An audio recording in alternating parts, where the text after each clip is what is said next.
gost z Wall Streeta, tam so angažirali nas čarobne umetnike, zato ker imajo pač zdaj krizo.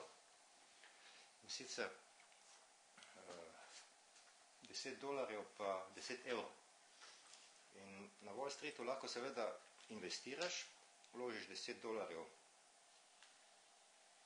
v akcije, uporabiš magične besede, naprimer Vladimir Pikasi in čarovnija se zgodi in si dobil $100. Zelo na hitro, v Ameriki, v Evropi gre malo počasneje, ustaviš €10,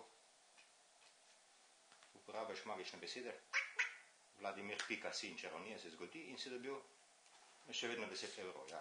Ampak dosti krat. Wow.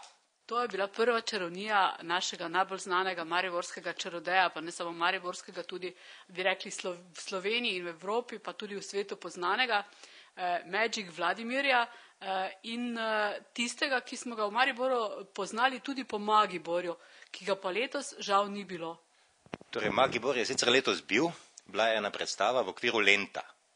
Ta Magibor je sicer drugače festival in naslednje leto bo spet v Narodnem domu, 14. novembra. In takrat bo spet tak festival, kot je bil vedno. Ne? Ampak za tiste, ki pa bi vendarle radi videli vaše čarovnije, boste pa letos v okviru pisanega decembra vseeno poskrbeli, mar ne? Tako, torej v tem predbožičnem, prednovoletnem času se mi zdi primerno, da tudi Mariborčani lahko od blizu vidijo takšne programe in zato sem se odločil napraviti ta Vladimirjev magični kabaret tudi v Narodnem domu. Pred leti sem ga napravil v jeseniškem gledališču in je bil super odziv, tako da sem rekel, da enkrat tudi doma v našem mariborskem okolju napravim. In ne bom čisto sam, imam še enega gosta, tako da ne bodo ljudje prisiljeni gledati ves čas istega ksihta. Ne? Ta gost bo mlad, nadarjen umetnik, Tin Grabnar, in jaz sem prepričan, da se bodo ljudje zares zabavali na tem magičnem kabaretu. Kakšno pa je sicer življenje magičnega Vladimirja? Ja, takšno kot vsakega drugega. Ne? Zjutraj ostaneš, delaš 25 ur in potem greš spat. Ne, zanimajo predvsem me vaši nastopi v tujini. Veliko ste na različnih kongresih in sodite med pravzaprav učitelje bodočih čarodejev. Ja, v zadnjem času precej predavam na teh mednarodnih kongresih, ker imam kar dosti svojih lastnih rutin, lastnih iznajdb, tako da so se te seminarske turneje že kar ustalile in so stalnica mojega dela. Zdaj za pomlad pripravljam turnejo po avstrijskih klubih, potem za jesen Francijo, pa verjetno spet kaj v Nemčiji. Poznajo vas tudi na Japonskem? Ja, kaj češ, nobody is perfect, ne? Tudi tam me poznajo, tudi tam sem že bil in predaval na Japonskem, v Koreji, v Ameriki, torej v Severni Ameriki. Tako da kar marsikje po svetu. No. Meni je že to tak skoraj vsak dan je, tako da se sploh ne obremenjujem več oziroma ne razmišljam več toliko o tem.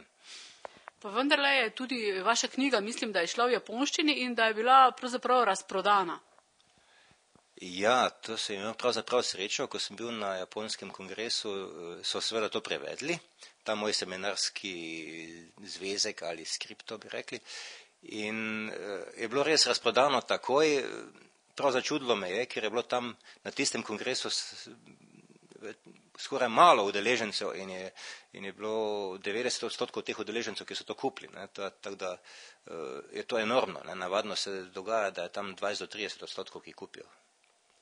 V letošnjem letu ste rekli, da ste se odločili, da boste pravzaprav tudi gledališko predstavo naredili, ne, v Narodnem domu. V čem je zdaj ta posebnost tega magičnega Vladimirjevega?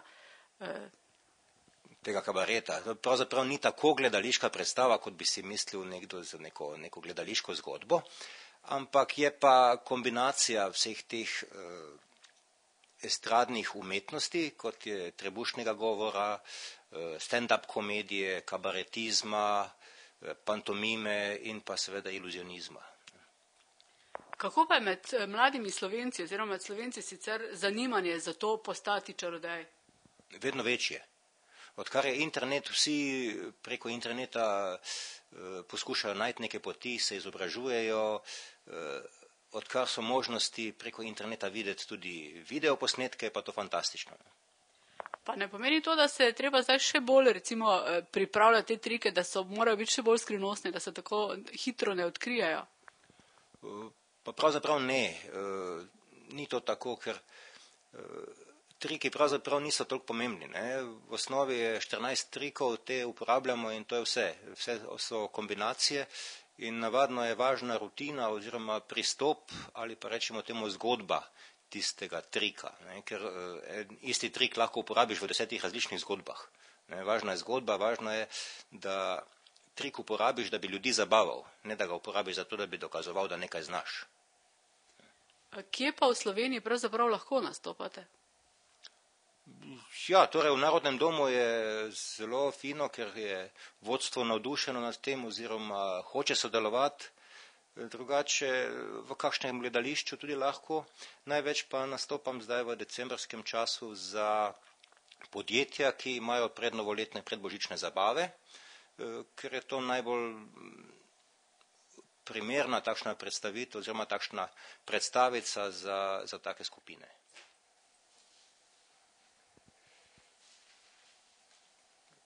Ker obstaja en kup trikov, ko si nekdo karto zbere, bom naredil tudi jaz enega takega. Izberite eno karto, katerokoli. Meni ni treba pokazati, jaz sem 3 že večkrat videl. Si jo zapomnite. Da se jo lažje zapomnite, se na njo podpišite na sprednjo stran. Pa da ne bo podpis večji od karte. Ja, ne bo. Zdaj, da bi karto lažje poiskal, kar stavite nazaj. Pokazal kameri. To je važno, ja, da na kameru pokažejo, drugače sploh ne vidijo. In zdaj, ko je pač karta nekje vmes v kompletu, je navadno težko najti. Zato uporabljam eno dramatično zadevo. Lahko je bila ta. Aha. Lahko bi bila recimo tale. Pa ni? Ni. Ampak ta karo 9 je izredno magična karta. Bom pokazal zakaj. Uporabim jo lahko v takšni režici, da se vidi skozi. Tako. In seveda zdaj vidiš karo 9. Če pa uporabiš čarobne besede, kot sem prej omenil, Vladimir.si in čarovnija se zgodi.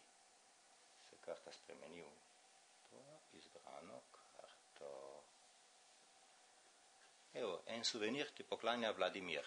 Hvala. Kakšne stvari je treba imeti, bi jaz rekla, spretne prste? Jo, lahko rečeš, da treba imeti spretne prste. Pa pravzaprav ni toliko odvisno od spretnih prstov. So nekatere triki, ki zahtevajo manipulacije, ampak v glavnem pa je potrebno poznavanje psihologije ljudi. Da veš, v katero smer peljati zgodbo, tako da bo zanimiva, da bo atraktivna in da bodo ljudje napeljani na to, da mislijo tako, kot želiš. Na katerega od svojih teh, da rečem, trikov oziroma, ja, ste pravzaprav najbolj ponosni, recimo, na katero predstavo, na katero zgodbo?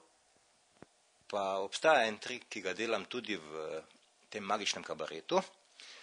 To je trik z velikimi kartami, A5 formata.